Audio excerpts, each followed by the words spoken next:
ఇద్దరు స్త్రీలు వారి వారి బిడ్డలను ఎత్తుకుని ఎక్కడికో వెళ్తున్నారు.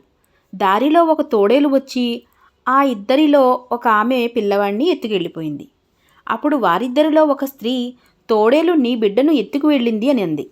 రెండో స్త్రీ వచ్చేసి, నా బిడ్డ కాదు నీ బిడ్డని ఎత్తుకు వెళ్ళింది అని చెప్పింది. చివరికి వీళ్ళిద్దరూ కలిసి ప్రవక్త దావూద్ అలైహిస్సలాం గారి దగ్గరికి న్యాయస్థానానికి వెళ్ళి తమ గొడవ గురించి చెప్పుకున్నారు. దావూద్ అలైహిస్సలాం గారు అంతా విని వాళ్ళిద్దరిలో పెద్దామెకు అనుకూలంగా తీర్పు ఇచ్చి పంపించేశారు. ఆ తర్వాత ఈ ఇద్దరూ కలిసి మళ్ళీ సులైమాన్ అలైహిస్సలాం గారి దగ్గరికి వెళ్ళారు. వారు జరిగినదంతా చెప్పారు. తమకు న్యాయం చెయ్యమని విన్నవించుకున్నారు. అప్పుడు హజరత్ సులైమాన్ అలైహిస్సలాం గారి వారితో అంటున్నారు, ఓ ఖడ్గం తీసుకురండి, నేను పిల్లవాడిని 2 ముక్కలుగా నరికేసి మీ ఇద్దరికి చెరుకో ముక్క ఇచ్చేస్తాను అని చెప్పారు. చిన్నామే ఈ మాటలు వినగానే కంగారు పడిపోయి, వద్దు వద్దు అలా చెయ్యకండి, దైవం మిమ్మల్ని కరుణించుగాక, ఈ పిల్లవాడు ఆమె బిడ్డే అనుకోండి, ఆమెకు ఇచ్చేయండి అని చెప్పింది. అప్పుడు హజరత్ సులైమాన్ అలైహిస్సలాం గారు చిన్న ఆమెకు కొడుకుని అప్పగించారు. ఇది బుఖారీ యొక్క హదీసు. ప్రవక్త సల్లల్లాహు అలైహి వసల్లం గారు తెలియజేశారనమాట ఈ విషయాన్ని. ఎందుకు ఆయన ఇలా ఇచ్చారు అంటే, సొంత తల్లి తన బిడ్డని ఎప్పుడూ కూడా ఎక్కడ ఉన్నా క్షేమంగా ఉండాలి అని తెలుస్తుంది.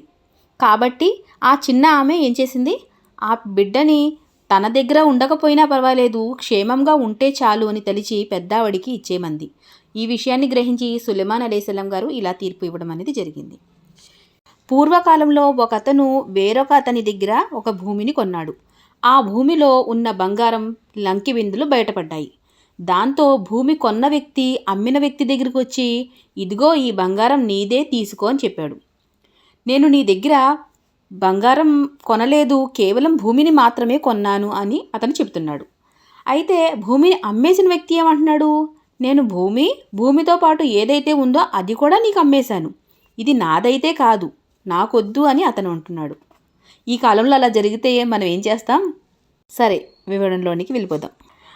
అతను ఏమంటున్నాడు, ఇది ససేమీరా నాకొద్దంటే నాకొద్దు అని ఇద్దరు గొడవపడుతున్నారు. సరే, వీళ్ళిద్దరి తగాదా పరిష్కారం కోసం వీళ్ళు ఏం చేశారు, ఒక న్యాయమూర్తి దగ్గరికి ఇద్దరు వెళ్ళారు.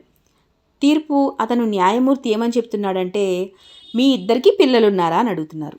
అయితే అతనేమంటున్నాడు, నాకు ఒక కూతురు ఉంది అని కొన్న వ్యక్తి చెప్తున్నాడు. అమ్మిన వ్యక్తి అయితే నాకొక కొడుకు ఉన్నాడు అని చెప్తున్నారు. అయితే ఈ తీర్పు ఇచ్చే వ్యక్తి ఏం చెప్పాడు, ఇద్దరికి కలిపి పెళ్లి చేసేయండి అని చెప్పారు.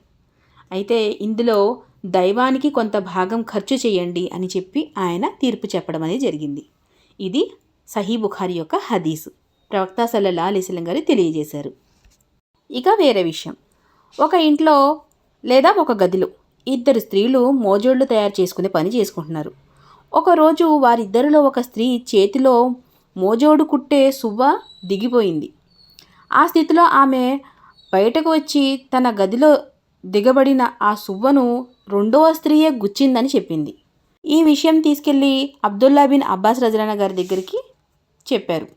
అయితే ఆయన దైవప్రవక్త సల్లల్లాహు అలైహి వసల్లం గారి ప్రవచనాన్ని తెలియజేస్తూ ఇలా అంటున్నారు, కేవలం ప్రజల ఫిర్యాదుల్ని ఆధారంగా తీసుకుని వారికి అనుకూలంగా తీర్పిస్తే అనేక మంది ప్రజలు ధన మాన ప్రాణాలకు నష్టం వాటిల్లుతుంది అని అన్నారు. ఆ తర్వాత ఆయన ప్రజలకు ఇలా బోధిస్తూ, ఆ స్త్రీకి దేవుణ్ణి గుర్తు చేయండి, ఆమెకు ఈ ఖురాన్ సూక్తిని కూడా వినిపించండి అని చెప్పారు. ఎవరు దేవుని చేసిన ప్రమాణాలకి అతి స్వల్ప మూల్యానికి అమ్ముకుంటారో వారికి పరలోకంలో ఎలాంటి పుణ్యఫలంలో భాగం ఉండదు అని చెప్పండి.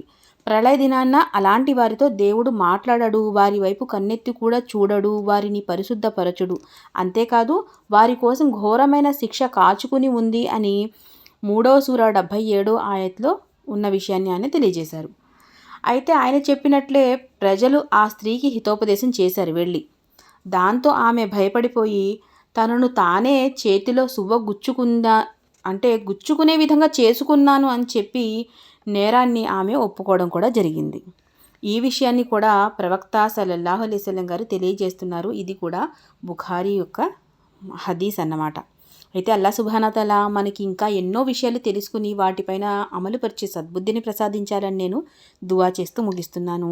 చివరిగా ఒక విషయం, నా వీడియోస్ కనుక మీకు నచ్చితే తప్పకుండా లైక్ చేయండి, షేర్ చేయండి, కామెంట్ చేయడం అస్సలు మర్చిపోవద్దు. అస్సలాము అలైకుం వరహమతుల్లాహి వబరకాతుహు.